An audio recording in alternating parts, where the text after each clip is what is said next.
नमस्कार ओडिशा। आज होछि जनवरी मास 31 तारिख शनिवार। आज दिन जाकर गुरुत्वपूर्ण खबर उपरे आसंतु नजर पकेबा। वीडियो को शेष पर्यंत देखंतु। मात्र किछि समय मध्ये जानि परिबे आज दिनर संपूर्ण खबर। ता पूर्व चैनल नुआ थिले चैनल को सब्सक्राइब करी पाखे थे बेल आइकन को ऑन करी रखंतु। परवर्ती खबर ब्यान हेबनी पान मसला स्पष्टीकरण रखिला स्वास्थ्य विभाग। ओडिशा रे ब्यान हेबनी पान मसला सीटी एंड जीएसटी और अर्थ विभाग को चिठी लिखिले एने स्पष्टीकरण रखिला स्वास्थ्य विभाग। पान मसला टबाको निकोटिन नथिबारु ब्यान हेबनी। जातीय हार ठारू 2 गुणा अधिक ओडिशा रे तमाकू सेवन करुछंती। तमाकू जर्दा खैनी गुटखा आदि व्यवहार जोगु कर्कट बढ़ुची। विशेषकर मुख गहर ठारे आरंभ करी खाद्य नली कर्कट पाकस्थली कर्कट गला कर्कट रे अनेक आक्रांत होउछंती। युववर्ग धूमपान पान गुआ धुआपत्र व्यवहार करी अकाल रे मृत्यु मुखरे पड़ुछंती बोली स्वास्थ्य विभाग पक्षरु कहा जायथिला। द्वितीय round of global adult tobacco survey अनुसार ओडिशा जनसंख्या 42% लोक तमाकू सेवन करुछंती, जहाँकि जातीय हार ठारू 2 गुणा अधिक। सुप्रीम कोर्ट को निर्देश अनुसार राज्य सरकार ओडिशा रे गुटखा पान मसला जर्दा खैनी और तमाकू और निकोटिन युक्त खाद्य पदार्थ विक्रय उपरे प्रतिबंधक जारी करथिले। हेले एबे सरकार निज निष्पत्ति ओहरिछंती। परवर्ती खबर श्री जगन्नाथ दर्शन योजना। भक्तों मिलिबो श्री जगन्नाथ दर्शन एवं मागणा महाप्रसाद। श्री जगन्नाथ दर्शन योजना रे सम्मति फॉर्म संग्रह मंथर गति चली। कार्य द्रुत करने को जिलापाल मानक निर्देश दी जाइछि। शीघ्र आरंभ होगा जाउछि ओडिशा सरकार को नुआ योजना श्री जगन्नाथ दर्शन योजना। यह योजना रे गरीब भक्त मानक पुरी श्री जगन्नाथ मंदिर को यात्रा दर्शन एवं मागणा महाप्रसाद मिलिबो। विशेषकर 60 रु 75 वर्ष वयस्क वृद्ध एवं 75 वर्ष पर्यंत विधवा को यह योजना रे शामिल कराजिबो।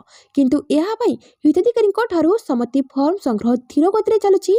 याकू देखि पर्यटन विभाग समस्त जिलापाल को शीघ्र काम संपन्न करने को व्यक्तिगत निर्देश दी। पर्यटन निर्देशक दीपंकर महापात्र गत 27 तारिख में एक चिठी लिखि कहते जे योजनार ऑपरेशनल गाइडलाइन जारी हो सारी। परवर्ती खबर फास्टैग व्यवहारकारी बड़ खबर। फेब्रुआरी 1 रु लागू हेबो नुआ नियम। टोल प्लाजा गाड़ी अटकी गाड़ी रे फास्टैग लगी एवं सेथिरे पर्याप्त टंका अच्छी। तथापि हठात मेसीन बीप करुछि एवं आगर शब्द आसुछि केवाईबी अपडेट करांतु। एही शब्द सुनिबा मात्रे गाड़ी चालकों मन में विरक्ति आसे। पछरे गाड़ीर लंबा लाइन लगी जाए एवं समस्ते चिंतार पड़ती जेतेबेले सबकिछि ठीक अच्छे तेबे यह समस्या कहीं।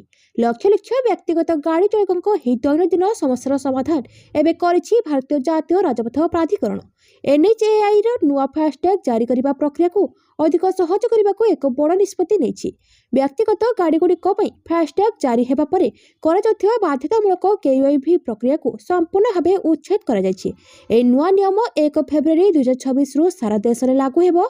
यह द्वारा टोल प्लाजा अଯଥା रक कमिबो, कागजपत्र काम बोझ ह्रास पाइबो एवं यात्रा आहरी सुगम हेबो। परवर्ती खबर पुणे चर्चा रे मकिम को महिला समावेश जग देले सोफिया।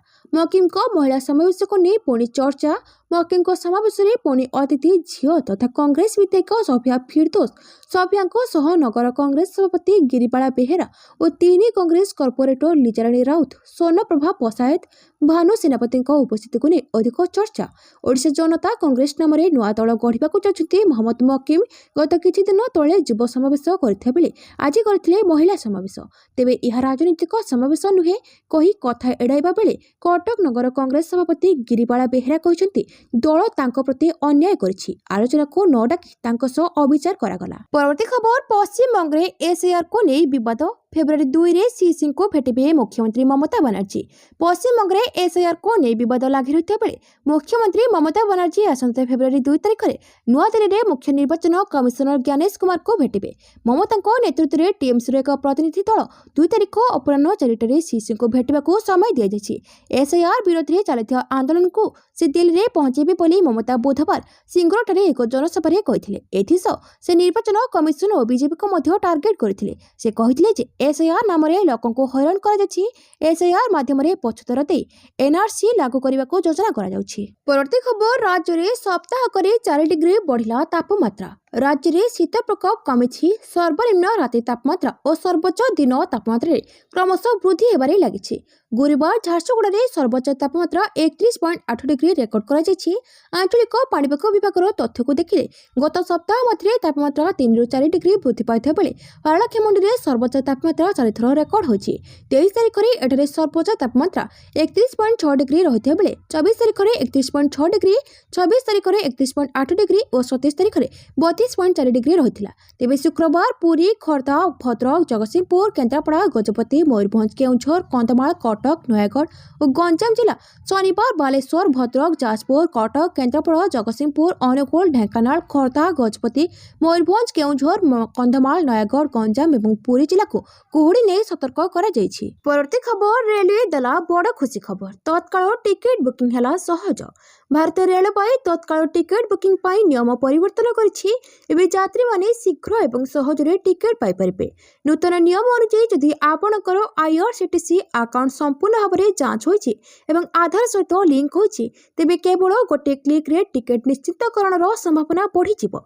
गत किछि वर्ष धरि यात्री माने अभियोग करि आछन्ति जे बुकिंग समय तत्काल टिकेट किछि सेकेंड मध्य सरी जाए। एजेड एवं बोर्ड सिस्टम को निज कब्जा को नेबा जोगु या होइतिला एही समस्यार समाधान पाई रेलवे नियम गुडी को अपडेट करिछि। परवर्ती खबर खिलापी खनि लीजधारी उपरे हाईकोर्ट को छाट। वर्ष को जेतिकी परिमाणर खनिज सामग्री उत्तोलन लीज नहीं सेतिकी परिमाणर उत्तोलन कले ना फल राज्य सरकार लीजधारी जरिमाना कले किंतु से माने ना जरिमाना देले ना लीज शर्त पूरण कले। सरकार को एथिपाई हजार हजार कोटी टंकार क्षति सहबाकू पड़िला किंतु एणिकी आउ एही खिलापी खनि लीजधारी खसी पारिबे नाही। ए लीजधारी उपरे हाईकोर्ट छाट बसिछि। चुक्ति खिलापकारी विरोध में कठोर कार्यानुष्ठान पई हाईकोर्ट निर्देश दैछन्ति। परवर्ती खबर राज्य जोगाण मंत्री कृष्णचंद्र पात्र सरकारी बासभवन सहायक मृतदेह उद्धार। राज्य जोगाण मंत्री कृष्णचंद्र पात्र सरकारी बासभवन जड़े युवक मृतदेह उद्धार होछि। मृतक नाम संकर्षण नाग और घर बलांगीर जिला बेलपड़े बोली जमापड़ी। विद्युत आघात मृत्यु होता पुलिस कही। तेज क्यों परिस्थिति से विद्युत संस्पर्श आसिले ताहा स्पष्ट हो पारि नाही। पुलिस घटनास्थल शव जबत कर व्यवस्थित कैपिटाल हॉस्पिटल में भर्ती कराइबा सह एक अपमृत्यु मामला रुजु कर तदंत चलाई। अपरपक्षे मंत्री सरकारी क्वार्टर्स मृतदेह उद्धार घटना को नहीं भिन्न चर्चा आरंभ होइछि। सेबडे पुलिस यथासंभव मामला को चापिबा पई उद्यम चलाइथिबा अभियोग होइछि। गणमाध्यम ठारू मामला रुचाइबा पई पुलिस जोरसोरे लागि पड़िछि। परवर्ती खबर ईडी रे हाजर हेले बाली माफिया विश्वजित। राज्य में बड़ बाली माफिया को ईडीर छाट। शुक्रवार ईडी रे हाजर हेले गंजाम बड़ बाली माफिया विश्वजित पात्र। ईडी रे समन पाइबा परे आज हाजर होचंती विश्वजित। पूर्वतन युव कांग्रेस नेता थिले विश्वजित। हठात 16 तारीख दिन बाली माफिया घरे रेड करथिला ईडी। गंजाम जिलार ब्रह्मपुर आस्का समेत 25 रु ऊर्ध्व स्थान में चढ़ाऊ करथिला ईडी। जनक परे जनकू समन करछि ईडी। चढ़ाऊ समय माफिया पाखरु 2.63 कोटी टंका जबत करा जायथिला। ईडी टार्गेट रे गंजाम जिलार बाली और कलापथर खनि माफिया। परवर्ती खबर मुख्यमंत्री को भेटिले विश्व बैंक अध्यक्ष। मुख्यमंत्री को भेटिले विश्व बैंक अध्यक्ष। लोकसेवा भवन में मुख्यमंत्री मोहन माझी को भेटी विश्व बैंक अध्यक्ष अजय बांगा। दीर्घकालीन विकास और आर्थिक संस्कार को नहीं गुरुत्वपूर्ण आलोचना होइछि। मुख्य शासन सचिव उन्नयन कमिशनर और विश्व बैंक प्रतिनिधि उपस्थित थिले। राज्य विकास प्रक्रिया और संस्कार आभिमुख्य को विश्व बैंक प्रतिनिधि प्रशंसा करछन्ति। घर क्षेत्र में युवपीढ़ी अधिक नियुक्ति सुजोग सृष्टि को प्रशंसा। दक्षता विकास, भित्तिभूमि वृद्धि, सामाजिक क्षेत्र में उन्नति उपर गुरुत्वारोप।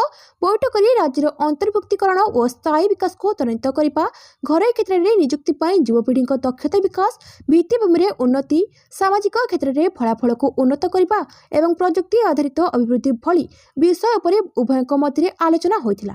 या सहित युवपीढ़ी और महिला नियुक्ति सुजोग सृष्टि करने उपर गुरुत्व दिया जाइछि। परवर्ती खबर नव दास मृत्यु घटना खूब शीघ्र खुलासा हेबो आईन मंत्री। नव दास हत्या मामलार खूब शीघ्र खुलासा हेबो कहिले आईन मंत्री।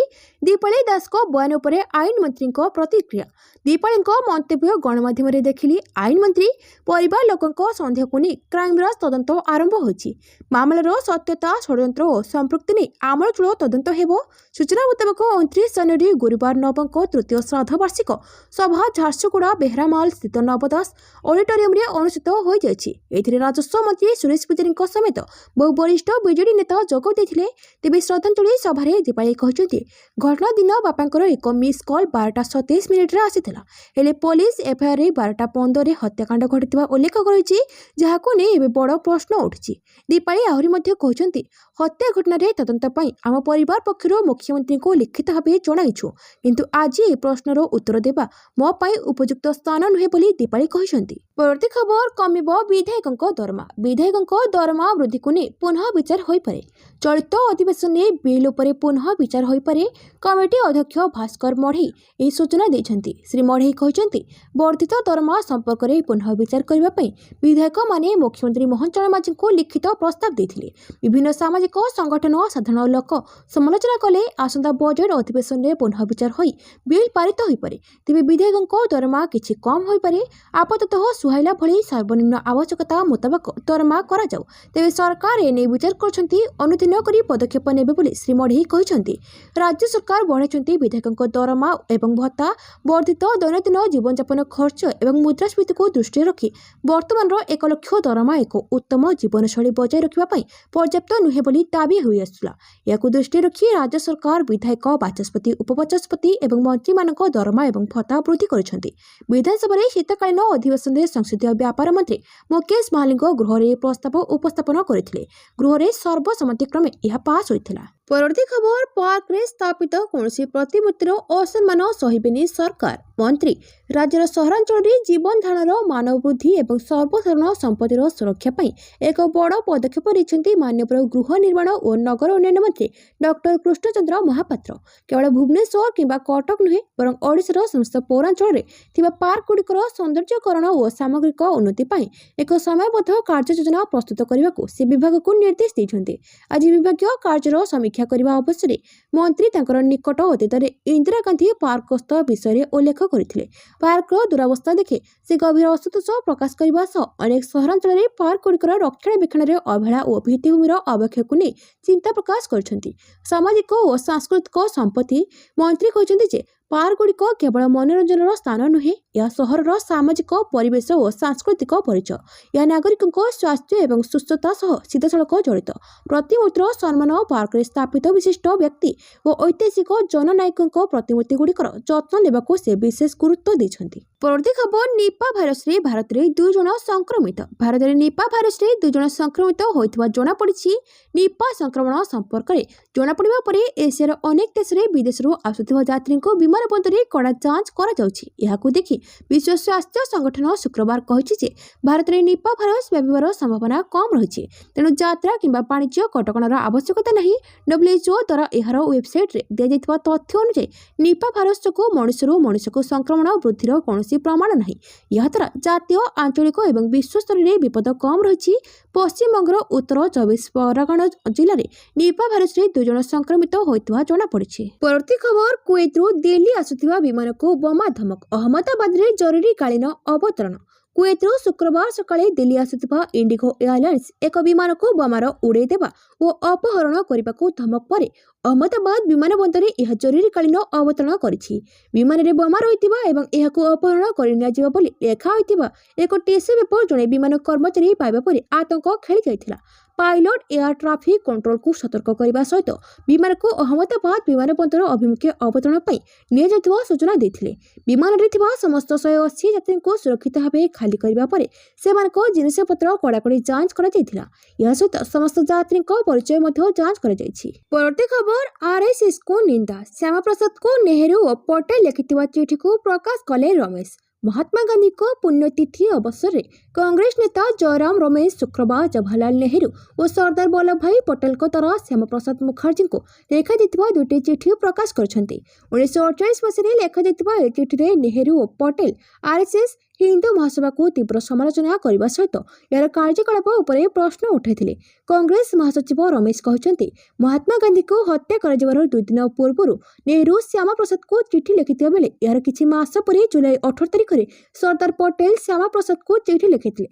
ରମେଶ ସାମାଜିକ ଗଣମାଧ୍ୟମ ଏକ୍ସରେ ଏକ ପୋଷ୍ଟରେ ଲେଖିଛନ୍ତି, ଉଭୟ ଜାତୀୟତାର ଆତ୍ମଘୋଷିତ ରକ୍ଷକଙ୍କୁ ନିନ୍ଦା କରିଥିଲେ, କିନ୍ତୁ ଜଣେ ଲୋକସଭା ସାଂସଦ ଅଛନ୍ତି ଯିଏ ସେହି ବିଚାରଧାରାରେ ଜଡ଼ିତ ଏବଂ ଯାହାଙ୍କୁ ପ୍ରଧାନମନ୍ତ୍ରୀଙ୍କ ଆଶୀର୍ବାଦ ରହିଛି କହିଥିଲେ ଯେ ସେ ଗାନ୍ଧୀ ଏବଂ ଗଡ଼ସେଙ୍କ ମଧ୍ୟରୁ କୌଣସି ଗୋଟିଏ ବାଛିପାରିବେ ନାହିଁ। ଏହା ତାଙ୍କର ମାନସିକତା ପ୍ରକାଶ କରୁଛି। 2024ରେ ବିଜେପି ସାଂସଦ ଅଭିଜିତ ଗଙ୍ଗୋପାଧ୍ୟାୟ ଦେଇଥିବା ବିବାଦୀୟ ମନ୍ତବ୍ୟକୁ ରମେଶ ଏହି ପୋଷ୍ଟରେ ସମାଲୋଚନା କରିଥିବା କୁହାଯାଇଛି। ପରବର୍ତ୍ତୀ ଖବର, ଟି20 ବିଶ୍ୱକପ୍ ପୂର୍ବରୁ ଭାରତ ବିରୋଧରେ ବଡ଼ ଷଡ଼ଯନ୍ତ୍ର, ଖୋଲିଗଲା ପାକିସ୍ତାନର ପୋଲ୍।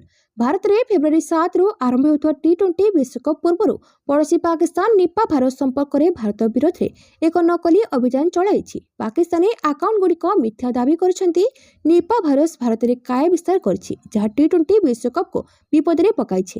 ପାକିସ୍ତାନ ଚାଲିଥିବା ଏହି ସମ୍ପୂର୍ଣ୍ଣ ନକଲି କାହାଣୀ ଅଭିଯାନରେ 1 ଲକ୍ଷରୁ ଅଧିକ ପାକିସ୍ତାନୀ ଆକାଉଣ୍ଟ ବ୍ୟବହାର କରାଯାଇଛି। ଏଆଇ ଜେନେରେଟେଡ୍ ଇମେଜ୍ ବ୍ୟବହାର କରି ଏହି ଅଭିଯାନ ଏପରି ଏକ ପରିବେଶ ସୃଷ୍ଟି କରିଛି ଯେ ଭାରତରେ ଟି20 ବିଶ୍ୱକପ୍ ବାତିଲ ହୋଇପାରେ। ପାକିସ୍ତାନ ଏହି ସମ୍ପୂର୍ଣ୍ଣ କାହାଣୀ ଅଭିଯାନରେ 4,89,000 ଭାରତୀୟ ଟଙ୍କାରୁ ଅଧିକ ଖର୍ଚ୍ଚ କରିଛି। ଏହା ବ୍ୟତୀତ ସମଗ୍ର କାହାଣୀ ଅଭିଯାନରେ ବ୍ୟବହୃତ ଆକାଉଣ୍ଟ 81% ପାକିସ୍ତାନର ଥିଲା ଏବଂ 3% ଏହି ଆକାଉଣ୍ଟଗୁଡ଼ିକୁ ପାକିସ୍ତାନୀ ସେନାର ଏକ୍ସ କର୍ପସ ଦ୍ୱାରା ଆଭ୍ୟନ୍ତରୀଣ ଏବଂ ବାହ୍ୟ କାହାଣୀ ଅଭିଯାନ ପରିଚାଳନା ପାଇଁ ବ୍ୟବହାର କରାଯାଏ। ପରବର୍ତ୍ତୀ ଖବର, medical PG counselling round 3 choice locking ସ୍ଥଗିତ, ଏନଏମସି ଜାରି କଲା ନିର୍ଦ୍ଦେଶନାମା। Commission 2025 PG counselling round 3 choice locking ବ୍ୟବସ୍ଥାକୁ ସ୍ଥଗିତ ରଖିଛି। ସୁପ୍ରିମକୋର୍ଟରେ ଏହି ସମ୍ବନ୍ଧୀୟ ମାମଲା ବିଚାରାଧୀନ ରହିଛି। ତେଣୁ ପରବର୍ତ୍ତୀ ନିର୍ଦ୍ଦେଶନାମା ଆସିବା ପର୍ଯ୍ୟନ୍ତ PG counselling round 3 choice locking ଅନିର୍ଦ୍ଦିଷ୍ଟ କାଳ ପାଇଁ ସ୍ଥଗିତ ରଖାଯାଇଛି। 29 ଜାନୁଆରୀରେ PG counselling round 3 choice locking ପାଇଁ ଏନଏମସି ପକ୍ଷରୁ ନିର୍ଦ୍ଦେଶନାମା ଜାରି ହୋଇଥିଲା। ଏନଏମସି ୱେବସାଇଟ୍ରେ ସନ୍ଧ୍ୟା 6ଟା ଠାରୁ 30 ତାରିଖ ସକାଳ 8ଟା ପର୍ଯ୍ୟନ୍ତ ଛାତ୍ରଛାତ୍ରୀଙ୍କ ଚଏସ୍ ଲକିଂ କରିବା ଲାଗି ସୁଯୋଗ ଦିଆଯାଇଥିଲା। ଫଳରେ ଡାକ୍ତରୀ ଛାତ୍ରଛାତ୍ରୀଙ୍କ ଭିତରେ ଉତ୍ସାହ ଲାଗି ରହିଥିଲା। ହେଲେ ପୁଣି ସ୍ଥଗିତ ପାଇଁ ଆଉ ଏକ ନିର୍ଦ୍ଦେଶନାମା ଆସିଲା ପରେ ଛାତ୍ରଛାତ୍ରୀଙ୍କ ଭିତରେ ନିରାଶ ଖେଳିଯାଇଥିଲା। ଗୁରୁବାର ଗୋଟିଏ ଦିନରେ ସ୍ୱାସ୍ଥ୍ୟ ମନ୍ତ୍ରଣାଳୟ ପକ୍ଷରୁ 2ଟି ନିର୍ଦ୍ଦେଶନାମା ଆସିବା ପରେ ଡାକ୍ତରୀ ଛାତ୍ରଛାତ୍ରୀଙ୍କ ଭିତରେ ଅସନ୍ତୋଷ ପ୍ରକାଶ ପାଇଛି। ପରବର୍ତ୍ତୀ ଖବର, ଅଧିବେଶନ ପୂର୍ବରୁ ପ୍ରଧାନମନ୍ତ୍ରୀ ମୋଦିଙ୍କ 5ଟି ବଡ଼ ବାର୍ତ୍ତା। ସଂସଦର ବଜେଟ୍ ଅଧିବେଶନର ଦ୍ୱିତୀୟ ଦିନରେ ଗଣମାଧ୍ୟମକୁ ସମ୍ବୋଧିତ କରି ପ୍ରଧାନମନ୍ତ୍ରୀ ନରେନ୍ଦ୍ର ମୋଦି ନିଜ ସରକାର ସଫଳତା ଓ ଆଗାମୀ ଯୋଜନା ବିଷୟରେ ରଖିଛନ୍ତି ଦୃଢ଼ ମତ। ପିଏମ୍ କହିଛନ୍ତି ଯେ ସରକାରୀ ଯୋଜନାକୁ ସମାଜର ଶେଷ ଧାଡ଼ିରେ ଥିବା ବ୍ୟକ୍ତିଙ୍କ ପାଖରେ ପହଞ୍ଚାଇବା ପାଇଁ ତାଙ୍କ ସରକାର ନିରନ୍ତର ପ୍ରୟାସ କରିଛି। ଏହି ଅବସରରେ ପ୍ରଧାନମନ୍ତ୍ରୀ 5ଟି ମୁଖ୍ୟ ବିଷୟ ପ୍ରତି ଦୃଷ୍ଟି ଆକର୍ଷଣ କରିଛନ୍ତି। ବିରୋଧୀ ବି ମାନନ୍ତି ଲାଷ୍ଟ ମାଇଲ ଡେଲିଭରିର ଶକ୍ତି। ପ୍ରଧାନମନ୍ତ୍ରୀ କହିଛନ୍ତି, ଯେଉଁମାନେ ଆମକୁ ପସନ୍ଦ କରନ୍ତି ନାହିଁ ସେମାନେ ମଧ୍ୟ ଆଜି ସ୍ୱୀକାର କରୁଛନ୍ତି ଯେ ଏହି ସରକାର ସେବା ପ୍ରଦାନ କ୍ଷେତ୍ରରେ ଶେଷ ବ୍ୟକ୍ତିଙ୍କୁ ଗୁରୁତ୍ୱ ଦେଇଛି। ଆମେ ଏହି ପରମ୍ପରାକୁ ଆଗକୁ ବଢ଼ାଇବୁ। ଭାରତର ଗଣତନ୍ତ୍ର ଓ ଜନସଂଖ୍ୟା ଆଜି ସାରା ବିଶ୍ୱ ପାଇଁ ଏକ ବଡ଼ ଆଶା। 2047 ବିକଶିତ ଭାରତ ପାଇଁ ପ୍ରଥମ ପାଦ। ଏହି ଅଧିବେଶନକୁ ଐତିହାସିକ ଦର୍ଶାଇ ପିଏମ୍ କହିଛନ୍ତି ଯେ ଏକବିଂଶ ଶତାବ୍ଦୀର ପ୍ରଥମ 25 ବର୍ଷ ଶେଷ ହୋଇଛି ଏବଂ ଏବେ ଦ୍ୱିତୀୟ ପର୍ଯ୍ୟାୟ ଆରମ୍ଭ ହୋଇଛି। 2047 ସୁଦ୍ଧା ବିକଶିତ ଭାରତ ଗଠନର ଯେଉଁ ଲକ୍ଷ୍ୟ ରହିଛି ତାହା ପାଇଁ ଆଗାମୀ 25 ବର୍ଷ ଅତ୍ୟନ୍ତ ଗୁରୁତ୍ୱପୂର୍ଣ୍ଣ। ପରବର୍ତ୍ତୀ ଖବର, ନିପା ପାଇଁ ଯାତ୍ରା ଏବଂ ବାଣିଜ୍ୟ କଟକଣା ଆବଶ୍ୟକ ନାହିଁ। ଚଳିତ ମାସରେ ଭାରତରେ 2ଟି ନିପା ଭାଇରସ୍ ମାମଲା ନିଶ୍ଚିତ ହେବା ପରେ ବିଶ୍ୱ ସ୍ୱାସ୍ଥ୍ୟ ସଂଗଠନ ଏକ ବିବୃତ୍ତି ଜାରି କରିଛି। WHO କହିଛି ଯେ ଏହି ପର୍ଯ୍ୟାୟରେ ଯାତ୍ରା କିମ୍ବା ବାଣିଜ୍ୟ ପ୍ରତିବନ୍ଧକର କୌଣସି ଆବଶ୍ୟକତା ନାହିଁ। ଭାରତର ଅତୀତରେ ନିପା ମହାମାରୀ ପରିଚାଳନା ଉପରେ ଆଧାର କରି ବିଶ୍ୱ ସ୍ୱାସ୍ଥ୍ୟ ସଂଗଠନ କହିଛି ଯେ ମଣିଷରୁ ମଣିଷକୁ ସଂକ୍ରମଣ ବୃଦ୍ଧି ପାଇବାର କୌଣସି ସୂଚନା ନାହିଁ। ଅନ୍ୟ ଭାରତୀୟ ରାଜ୍ୟ କିମ୍ବା ଆନ୍ତର୍ଜାତୀୟ ସ୍ତରରେ ବ୍ୟାପିବାର ସମ୍ଭାବନା କମ୍ ବୋଲି ବିବେଚନା କରାଯାଉଛି। WHO କହିଛି ଯେ ଏହା ଜାତୀୟ ଏବଂ ରାଜ୍ୟ ସ୍ତରରେ ସ୍ୱାସ୍ଥ୍ୟ ଅଧିକାରୀଙ୍କ ସହିତ ଘନିଷ୍ଠ ହେବାରେ ଜଡ଼ିତ ରହିଛି। WHO ଭାରତରେ ବିପଦ ମୂଲ୍ୟାଙ୍କନ, ନିରୀକ୍ଷଣ ଏବଂ ମହାମାରୀ ପ୍ରତିକ୍ରିୟା ପ୍ରୟାସକୁ ସମର୍ଥନ କରିବା ପାଇଁ ଜାତୀୟ ଏବଂ ରାଜ୍ୟ ସ୍ୱାସ୍ଥ୍ୟ କର୍ତ୍ତୃପକ୍ଷଙ୍କ ସହିତ ଘନିଷ୍ଠ ଭାବରେ କାର୍ଯ୍ୟ କରିଆସୁଛି, ସଂଗଠନ କହିଛି। ପରବର୍ତ୍ତୀ ଖବର, ନାଇଜର ରାଜଧାନୀରେ ଥିବା ବିମାନବନ୍ଦର ଉପରେ ବଡ଼ ଆକ୍ରମଣ, 20 ମୃତ 11 ଗିରଫ। ନାଇଜର ରାଜଧାନୀ ନିଆମେରରେ ଥିବା ଅନ୍ତର୍ଜାତୀୟ ବିମାନବନ୍ଦର ଉପରେ ସନ୍ଦିଗ୍ଧ ଜିହାଦମାନେ ଆକ୍ରମଣ କରିଛନ୍ତି।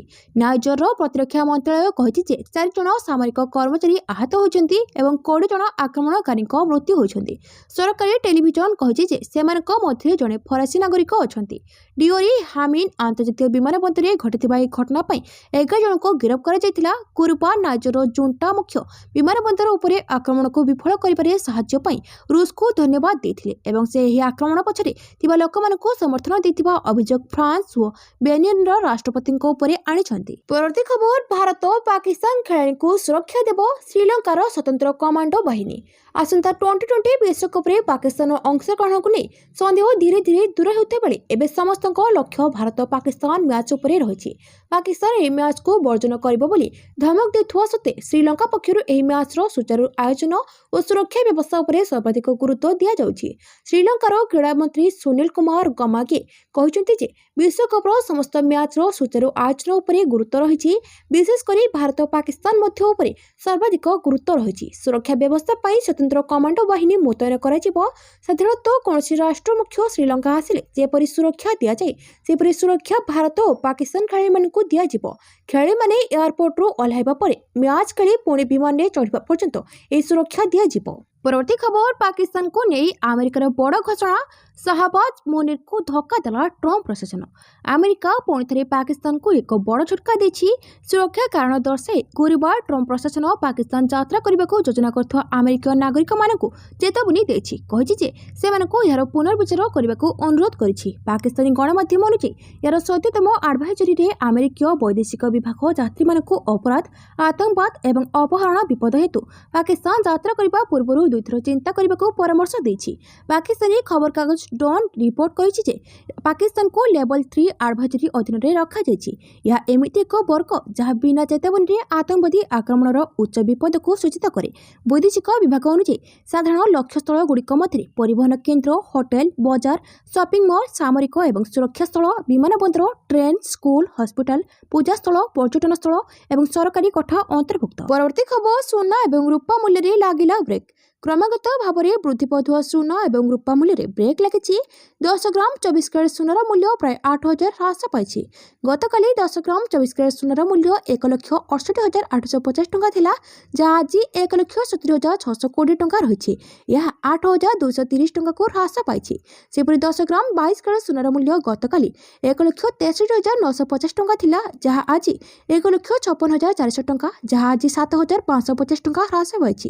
ଏହି ସମୟ ମଧ୍ୟରେ 18 କ୍ୟାରେଟ୍ ସୁନାର ମୂଲ୍ୟ ମଧ୍ୟ ହ୍ରାସ ପାଇଛି। 10 ଗ୍ରାମ 18 କ୍ୟାରେଟ୍ ସୁନାର ମୂଲ୍ୟ ଗତକାଲି 1,34,140 ଟଙ୍କା ତୁଳନାରେ ଆଜି 1,27,970 ଟଙ୍କା ହୋଇଛି, ଯାହା 6,170 ଟଙ୍କା ସିଧାସଳଖ ହ୍ରାସ ପାଇଛି। ସୁନା ପରି ଆଜି ରୂପାର ମୂଲ୍ୟ ମଧ୍ୟ ହ୍ରାସ ପାଇଛି। 1 କିଲୋଗ୍ରାମ ରୂପାର ମୂଲ୍ୟ 15,000 ହ୍ରାସ ପାଇଛି। ଗତକାଲି ପ୍ରତି କିଲୋଗ୍ରାମ ରୂପାର ମୂଲ୍ୟ 4,10,000ରେ ପହଞ୍ଚିଥିଲା, ଯାହା ବର୍ତ୍ତମାନ 3,95,000ରେ ପହଞ୍ଚିଛି।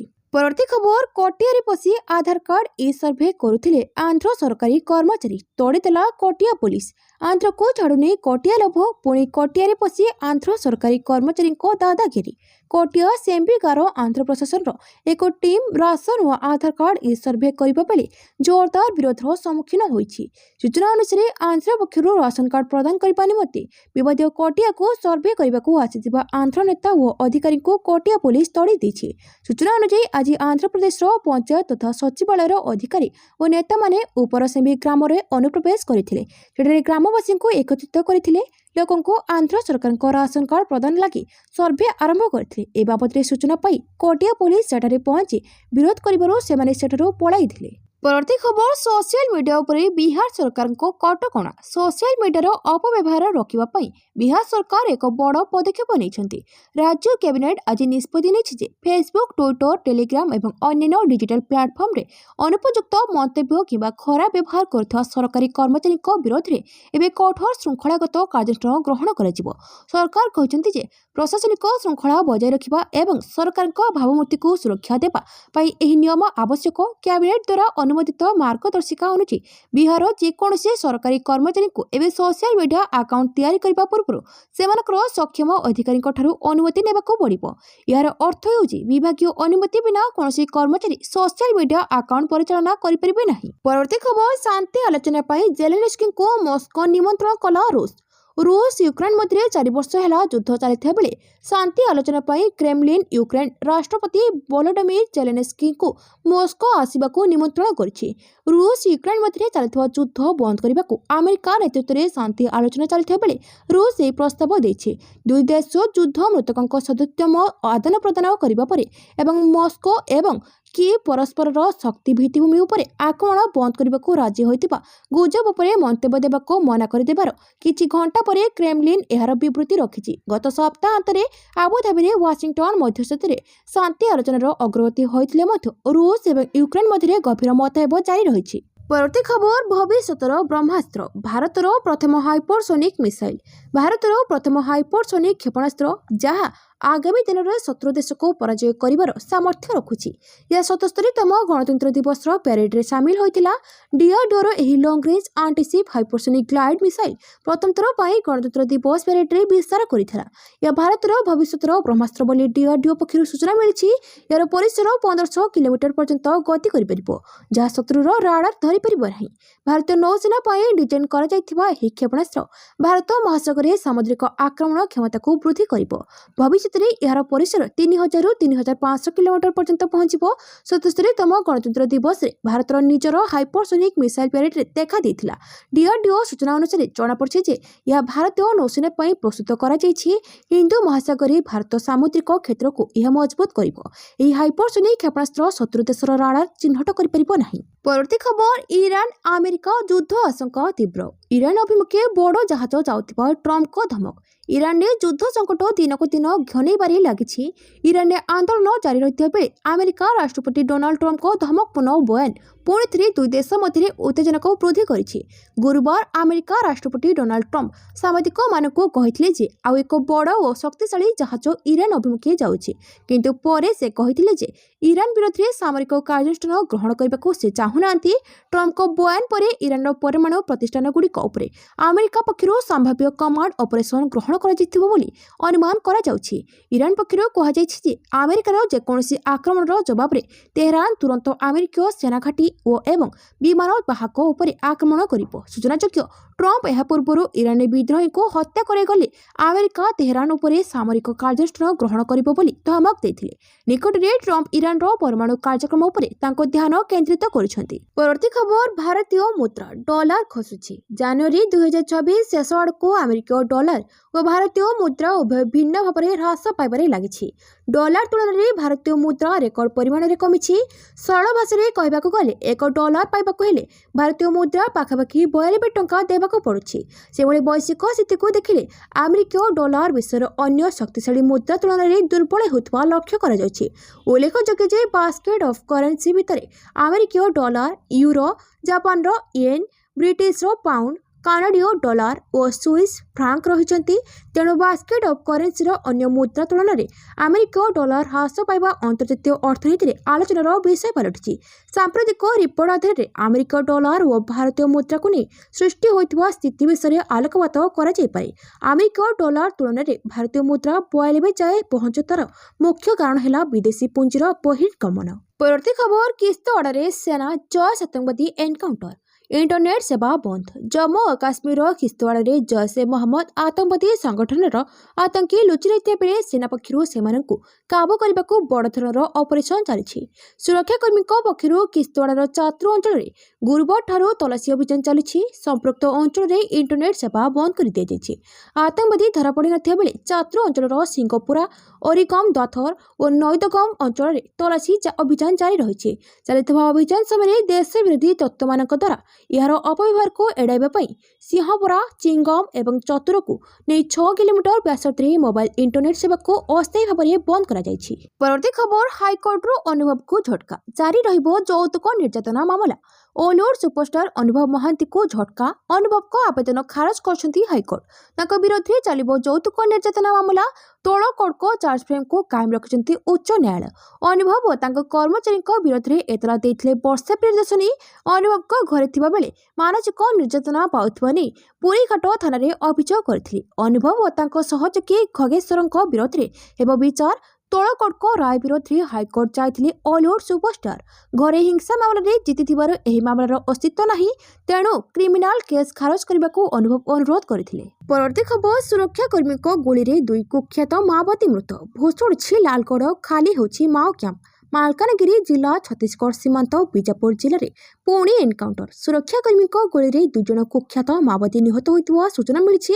दक्षिण बीजापुर अंचल काभरकटा एनकाउंटर स्थल कुख्यात माओवादी एसीएम प्रदीप और भीमा मृतदेह उद्धार होती। निहत दुई कैडर माओवादी विभिन्न हिंसाकांड में जड़ित थे।